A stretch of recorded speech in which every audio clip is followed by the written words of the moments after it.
YouTube, back with another reaction video. Actually back for real. As you see, I'm in a new place, and today we're going to react to this killer that thinks he got away but didn't know one of his victims was still alive. So we're going to jump right into this video. If you guys like this true crime stuff, because I do, I listen to true crime podcasts while I'm at work, and thought like might as well react to it, or we watch it together. Maybe we can make it a series. Hope you guys like it. Let's get right into this video. What's the address of your emergency? I live at that's the next door neighbor. She just came over in barracks and said somebody shot her roommate. Okay. What's going on? I stayed at a friend's last night, and I just came in and I saw that my back door had been broken in, so I went to the back and I could see footsteps in the snow, so I ran up to my room to see if my roommate was okay. I have two roommates. Okay. One of them's dead, and the other one is in her room, and she's still alive, and she needs help. Officers could hear someone calling for help. There was a reason the woman was so terrified. Police! Please don't shoot me! Who shot you? No, please don't shoot me! I'm not gonna shoot you, ma'am. She had no idea where she was and what was going on. She was blind. I'm the police, right here. Where are you? I'm right here. Can you see me? Where are you? I'm right here. Where? But she wasn't alone. Her roommate had been shot dead. We've got, she's cold to the touch. Okay. Okay. Alright, let's back up. The police had no idea they were about to uncover a plot so deviously laid out that they almost fell for it. Welcome to the channel. Every week we bring you gripping true crime stories, real cases, real facts, and chilling events that might have happened. Oh, and shout out to Crime Explorer. This is the channel that we're reacting to, so we'll be watching a lot of these, so let's get right back to it. Happened closer to home than you think. Stay tuned for the truth behind the crime. On January 7th, 2018, Bozeman Police... I don't understand what goes through people's heads to want to do this to anyone. I think it's bizarre, but I just don't understand. I don't. But I know we're just a minute and 32 seconds in, and we got some time to go, but I just don't understand. Police received a 911 call at 9:25 a.m. about a shooting. The dispatcher needed to know the situation to help them. 911, what's the address of your emergency? I live at that's the next door neighbor. She just came over in barracks and said somebody shot her roommate. Okay. Did it just happen? Yeah, she said it just happened. She needs an ambulance in place. So the Okay. roommate Ashley is the one that's still alive. She is still alive? She said she is, yeah. Just then, the woman let out a wail. Okay, tell her to take a deep breath, okay? I'm going to ask you some questions. Is Ashley bleeding seriously? Was she bleeding? Yes, she said yes. Okay. All right. Do we know if Ashley's completely alert? No, I don't believe so. I mean, she just saw it and she just ran. Okay. The woman in question was Audria Butler. That morning, she returned home to find her roommates in critical condition. One of them was severely wounded, on the floor in a pool of blood, pleading for help. The other appeared too far gone. Realizing there had been a shooting, she bolted for the door, terrified. Audria owned the home at 1306 Idaho Street, living with her roommates, Ashley Van Hemert, then 32, and Lauren DeWise, 35. The three women had led a peaceful year so far. When officers arrived at the scene, Audria was shaking terribly. What's going on? I stayed at a friend's last night, and I just came in and I saw that my back door had been broken in, so I went to the back and I could see footsteps in the snow, so I ran up to my room to see if my roommate was okay. I have two roommates. Okay. One of them's dead, and the other one is in her room, and she's still alive, and she needs help, and I ran because I didn't know if he was still in the house. Audria panicked and fled the house. She was unsure if the shooter was still inside. Okay, so you don't know if there's somebody else in the house? I don't think so, but I don't know. Okay. Lauren looks like she's been in a while, and Ashley's asked me for help, and I ran. Okay, is this door open? Yes. So we have 2 people upstairs, is that what you're telling me? Okay. Help, Ashley. Police had to make some decisions, and quick. They did not know if the killer had targeted one woman or both. Body cameras recorded as officers approached the house. Their priority was to save the wounded woman. What do we know? So roommate is next door. She said she came home, found the back door kicked in. Ma'am, I need you inside the building, okay? One apparent dead, one still alive. They moved in carefully with guns drawn. The killer could still be inside. They checked for footprints leading to the house, but saw none. She said this is open. I didn't see any footprints in the snow leading up here. So, you ready? Yep. Belgrade Police! Police department! Anybody inside, come out! Going this way. Okay, I got stairwell. After no response, the team entered and systematically cleared the floor. Lauren was possibly deceased, but they had a survivor upstairs if they acted quickly. Lauren was a bank manager. In November 2017, she moved into a new home. She had separated from her husband, Joseph Paul DeWise, after marital problems. By the new year, things seemed to be settling. Lauren had started seeing someone new. Paul was ready to move on. They planned to meet on January 7th to discuss their divorce. Life was looking up. Police!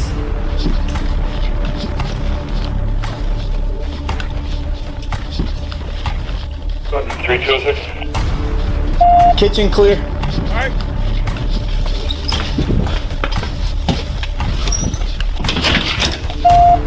Garage.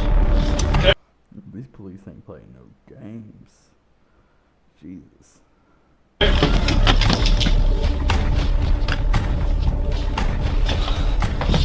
The house was silent when suddenly, faintly, they could hear a woman's voice calling for help. But the danger was not over. The officers had to proceed with caution. They had to clear the floor before proceeding to do anything. How many people are inside? We're making entry. How many people? Garage clear.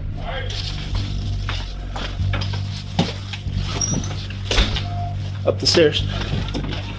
We're coming. Belgrade Police, show me your hands. I got yours on the left and right. Okay.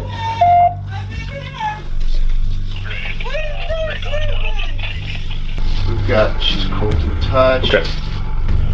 The video. Okay. All right, let's back out. Lauren was confirmed deceased. Meanwhile, her friend Kelly Boldy from work was texting her about her 10 o'clock meeting. Kelly had no idea her friend was gone. In another room, they finally located the survivor. Hello? Police! Please don't shoot me! Who shot you? No, please don't shoot me! I'm not gonna shoot you, ma'am. They found Ashley Van Hemert in critical condition, bloodied, disoriented, and unaware she had been shot multiple times. My name's Ashley! Ashley, what's going on? Who shot you? Nobody! Oh, what happened? I don't know! Please come here! Who did? Are you the police? I'm the police, right here. Where are you? I'm right here. Can you see me? Where are you? I'm right here. Where? There was another problem. She could not see the officers. The officer remained calm and conversational. Can you tell me what happened? I don't know, sir. You don't know, Ashley? Okay, No. my name's Officer Robinson, okay? What's your name? My name's Officer Robinson. Are you lying to me? No. What happened to you? Where are you bleeding from? I'm not. This poor lady. This poor lady. Oh my lord. Bleeding. Okay, well, how do you have blood all over you? Do I? Yes, ma'am. I don't know why I do. Show me your face then. I'm right here. Can you see me? No, Can you see anything? no, No? no. Okay. Please help me. We're gonna help you, okay? Please help me. We've got the medical people coming. Where do you hurt? I don't hurt anywhere. You don't hurt anywhere? No. The officer reassured her. Ashley had lost a lot of blood and had a hard time understanding what was going on. Her chances weren't looking well. Ashley needed to receive urgent care. She was begging for help, still unsure of what was going on. The officer's priority was saving her life. Grab her on the front. Yeah, we got a blanket. Ashley, we're gonna pick you up and we're gonna carry you down to the paramedics, okay? What are you doing, sir? We're gonna pick you up and carry you. Carrying me back. Where are you carrying? We're coming down. They carefully lifted her onto a blanket and carried her outside. Once she was handed off to the paramedics, the officers finally secured the crime scene. They searched the house. Audrea Butler led them to the back door. Its frame shattered, wood splintered across the floor. In Lauren's room, they found 4 shell casings. In Ashley's, 5, all from a .22 caliber gun. Outside, the most crucial clue waited. Bloody footprints in the snow trailed from the east side of the house to the back door. The prints were intact. Investigators took careful impressions. This could be the break they needed, but the case was far from over. The following day, detectives received a call from the hospital. Ashley had been shot 4 times, including once in the back of the head. She had gunshot wounds to her right arm and carotid artery. Her ribs were broken. Despite her critical injuries, she was still alive. Detectives were hopeful. She was the only one who could name the shooter. Ashley Van Hemert had survived.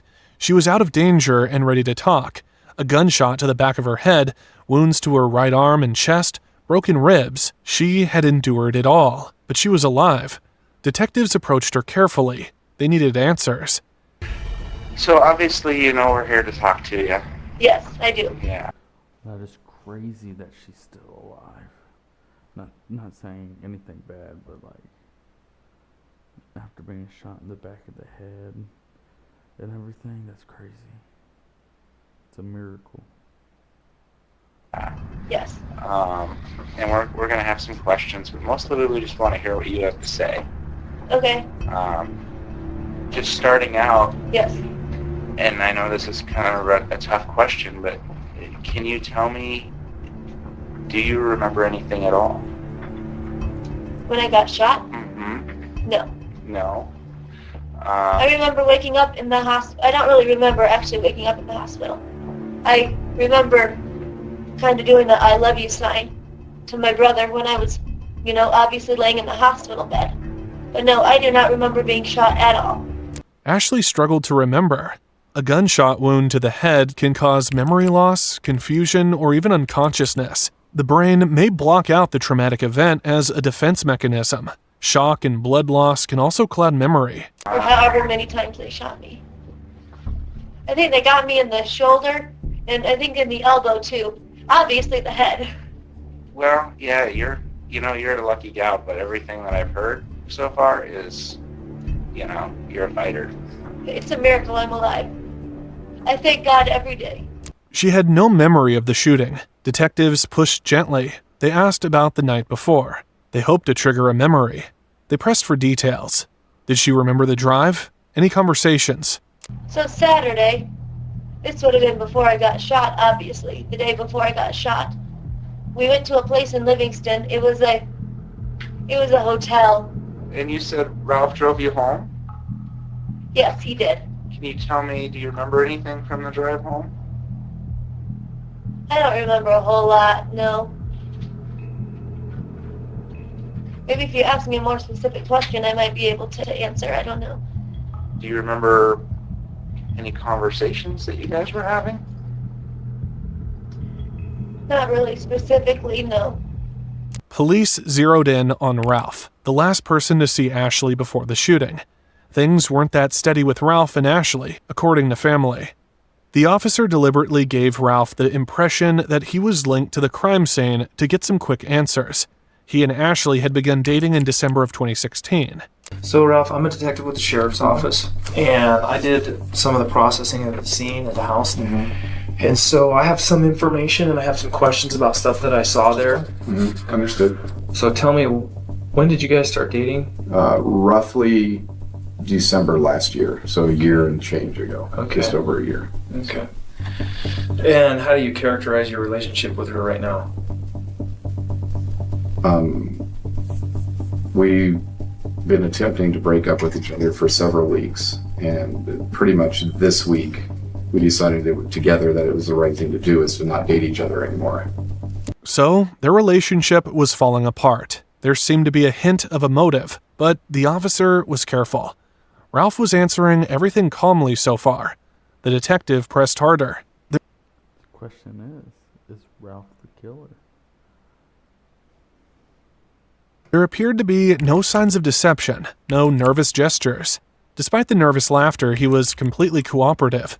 When was the last time you actually had contact with her? With Ashley? Yeah. Last night when I dropped her off. And that was after the Livingston trip? After Livingston trip, right around. We decided it was before 9 o'clock.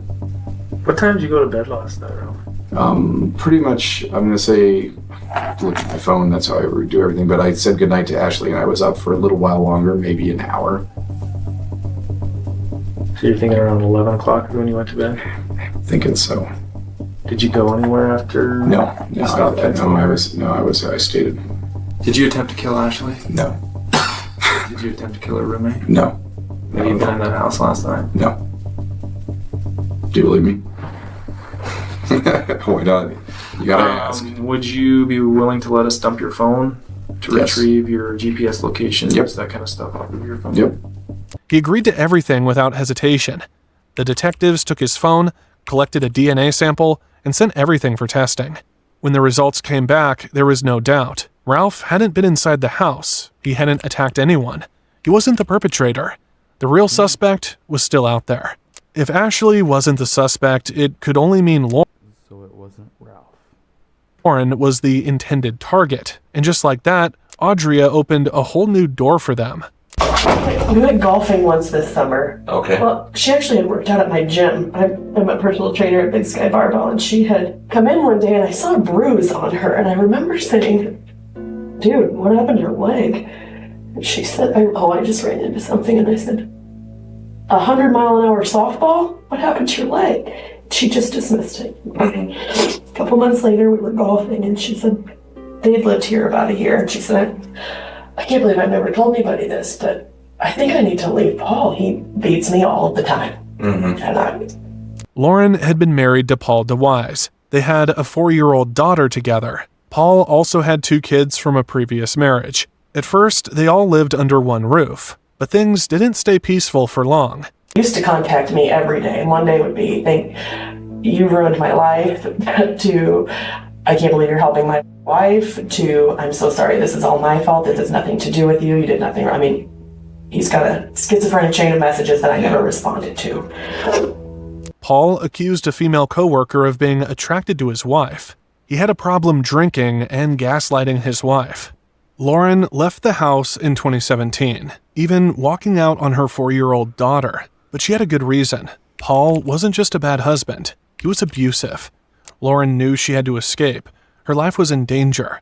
Paul involved his children in the mess, forcing them to record statements. The children, terrified of their father, said anything to be on his good side. This included his teen son, Joe, his daughter, Natalie. He also recorded a video of his and Lauren's 4-year-old daughter speaking against her. How do you feel about what happened with Lauren? I'm angry and sad, and I don't know. I'm upset. I'm mad. I don't understand. It's overwhelming. The only damage that I feel that has been done by is honestly Lauren. I mean, friends and family knew about the bruises, the cuts, the burns. Lauren had suffered for years. Paul did not take the separation very well. Paul's emotions swung between control and desperation. And that's what you call a piece of fucking shit.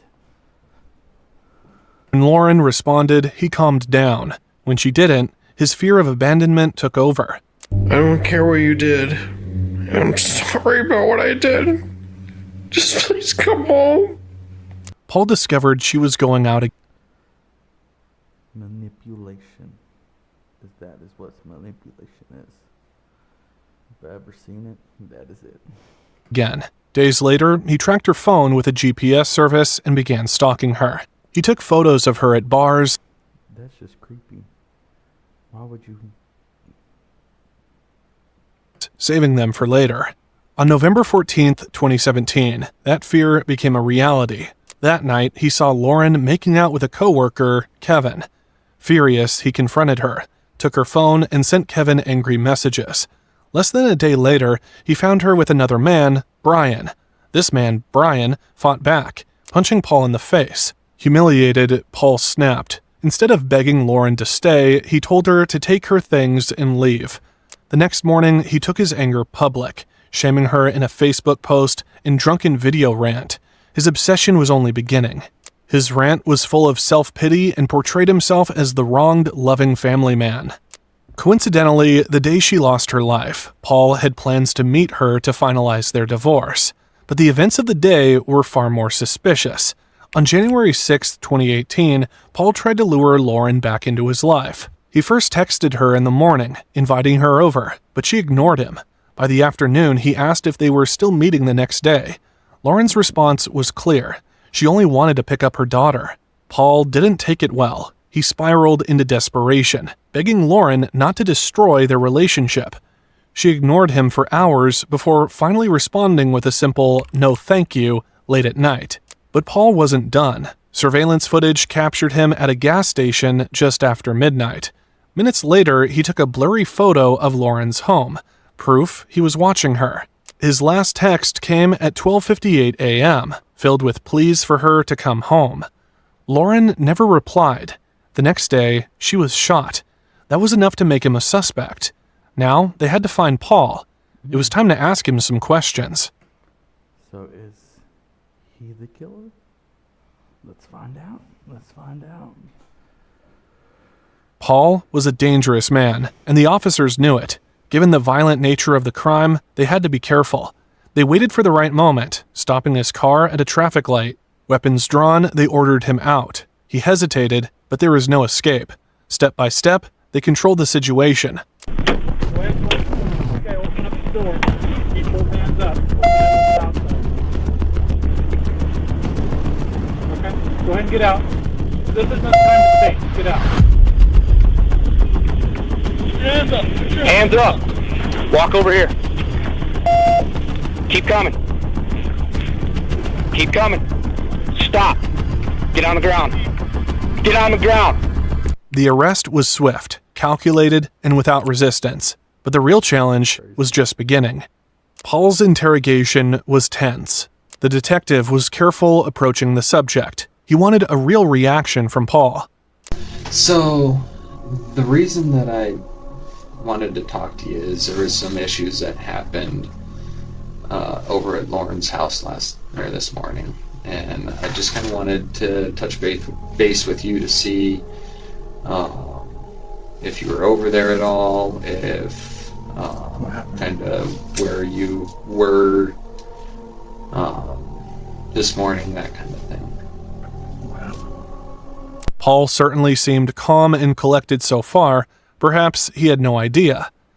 Well, someone broke into the back door of her place, and so we're trying to get all of the stuff together, and from what I understand, you guys were separated and working on a divorce, and that's kind of where we're at. Sure, right? Well, not really. She isn't. Well, the person that came in ended up shooting her. So Check his hand for gun residue. Dead? Yeah. So Check his boots. There was a boot print. Oh my god. He showed shock and sadness when he learned about Lauren's death, reacting as if it was the first time he had heard the news. Absolutely anything that you can tell us that might give us a little clarity would be helpful, I think, for both of us. He's shaking back and forth. I think that's a sign. Let's see. This is news to me. I don't know anything about it. Complete news, complete surprise. They told me when they picked me up they're investigating a homicide. I did not think there's some weird stuff's been happening since I've been in Bozeman. So I'm like, geez, Yeah. Rocking back and forth for comfort, he established he was unaware. His emotions seemed genuine, but the detectives weren't convinced. Well, let me just right off the bat. I understand Lauren, regardless of your relational issues. I understand. I love her. Lauren's very important to you. And I'm so sorry that you're going through this right now. They had to determine whether he was a grieving husband or a perp trying to cover his tracks. Paul admitted it had been hard for him to lose her. As the detectives pushed for a timeline, Paul also mentioned spending time with his son Joe, offering a possible alibi. The detectives took note. If his story checked out, he wasn't their man. If it didn't, he was lying. Paul's 15-year-old son Joe's interview was crucial in verifying Paul's alibi. But first, they needed to establish the children's relationship with Paul. How was your relationship with her? We were close. Yeah. She was like my mom, but she wasn't my mom. But she was pretty much like my mom. He provided a clear and detailed account of his day, recalling his activities leading up to the attack. He confirmed he had been with his father the entire night, including their late-night trip to buy beer. Why'd you go? I just go with him just because. Yeah. Excuse me. Do you hang with your dad quite a bit? Yeah. You and your dad pretty tight? Yeah. So we just. Fair enough to say. Just whatever we do. Yeah. Is it just you and dad then going on the beer run? Mm-hmm. Okay. So you don't recall? Or is the son the killer? Hearing any doors or anything open? All these people that they're bringing in could be the killer. Let's figure out who it is. When you go to bed? Right. Everything's quiet. Okay.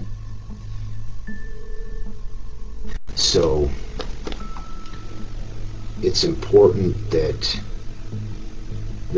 you and I, as we kind of work through the details, that we're completely truthful with each other. Right. Okay. That's pretty important. Right. Detectives pressed him for details. Joe stated he and his father spent time together at home and later went out around midnight. He recalled going to the beer shop with Paul, but his responses became less certain when asked about what happened after they returned. He insisted that he heard nothing unusual that night. No doors opening, no sounds of movement. What do you think happened? She was in her home sleeping, and as I know from what my dad told me, it could have been drugs or whatever, I don't know. Yeah. As far as I know, it could be drugs. I don't know. Who do you think could do something like that? I have no idea. No guesses. No guesses. I don't really know, but... Yeah. When asked about Lauren's death, Joe seemed unsure. The detectives pushed further. To confirm his story, detectives checked CCTV footage from the beer shop. The timestamp matched Joe and Paul's statements. With this hard evidence, detectives had no choice but to clear him of immediate suspicion. Paul was no longer a suspect. Investigators had to rethink their case. If he wasn't the killer, who was? With Ralph and Paul cleared, detectives found themselves back at square one. There were no extra fingerprints at the crime scene. It could be their roommate. Only the victims. The case. That's what I was thinking, but I didn't want to say it. But it could be their roommate. Case seemed to be going nowhere. But then a breakthrough came. The crime lab delivered a crucial breakthrough. There weren't just one, but two sets of boot prints at the crime scene. One was noticeably smaller than the other. Detectives immediately thought of Joe. He had been with his father that night, and his footprints matched the smaller set. Suspicion shifted back to the family, but Paul was careful. If he sensed the walls closing in, he could flee or manipulate the situation. Detectives needed answers without tipping him off. Instead of confronting Paul, they brought Joe in for a second interview. This time, they weren't just after an alibi. They were after the truth. Joe's mother was called in to help him with his interview. Detectives had reason to believe... Oh. It could be on both. What the fuck? that having her comforting presence would help him speak about difficult things more easily. Joe stuck to his story, repeating it word for word, but something felt off. His body language, his hesitations, the nervous edge in his voice. The interrogators noticed. Instead of pressuring him, they shifted tactics. They offered support and reassurance. I don't think that's actually what happened. And I was hoping you and I could break through that, and we could talk about it, actually.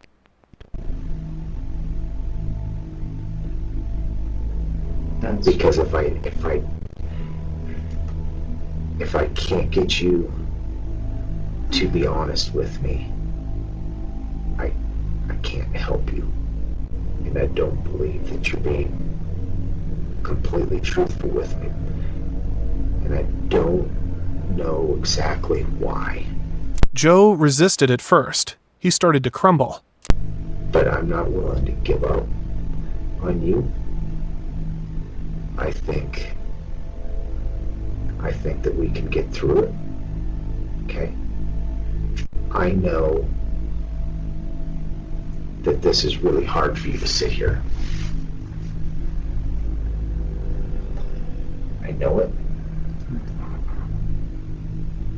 I can see the weight on you.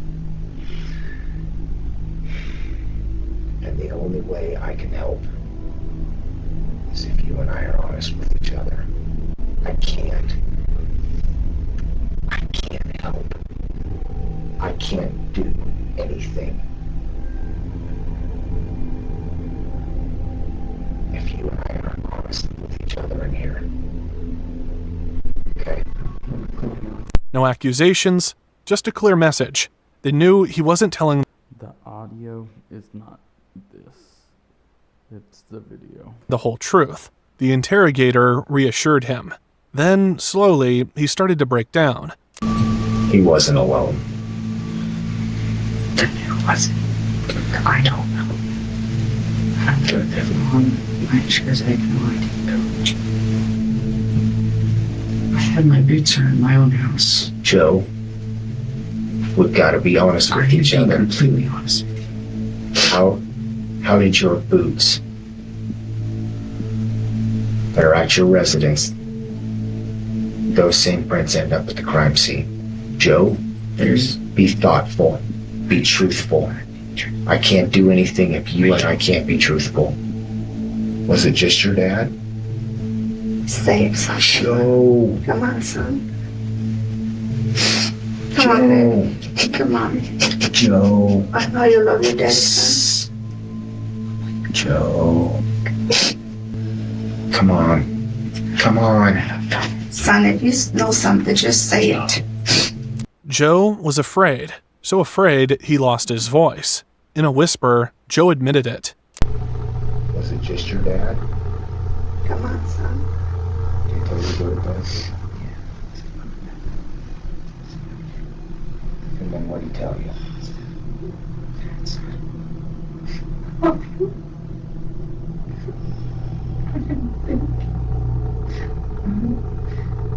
Love you, dear Dad.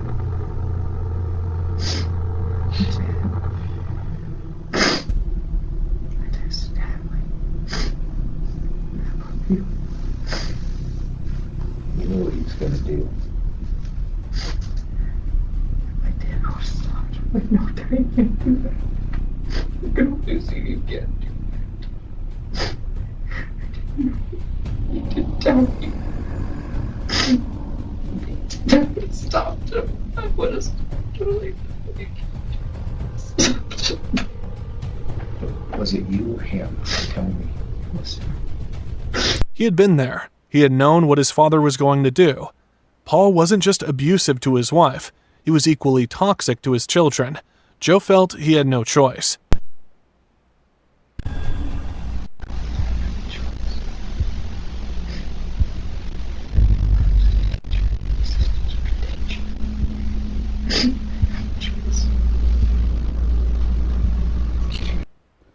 That's messed up.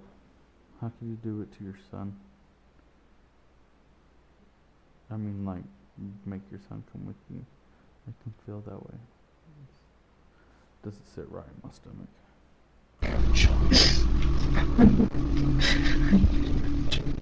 His voice cracked as he spoke about his sisters. He had been afraid for them, afraid of what his father might do next.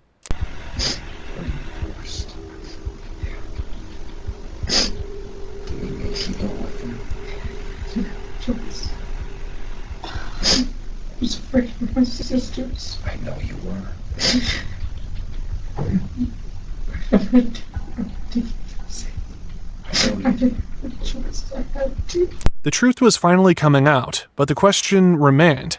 How far had Joe gone? Had he only witnessed the crime, or had he played a bigger role? The investigator was genuinely there for this boy, a teenager forced to participate in something horrible beyond his years, left without a choice. And how far did you go back?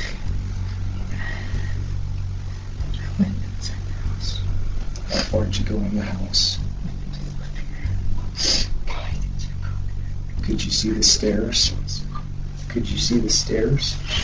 Yeah. Could you hear him? Yes. What'd you hear? His horrified mother tried to ask, tried to understand, but Joe was past it. The truth was going to set him free. What the hell is wrong with you? I said, go.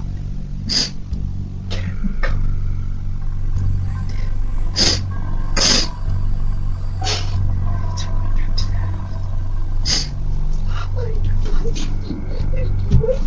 Father,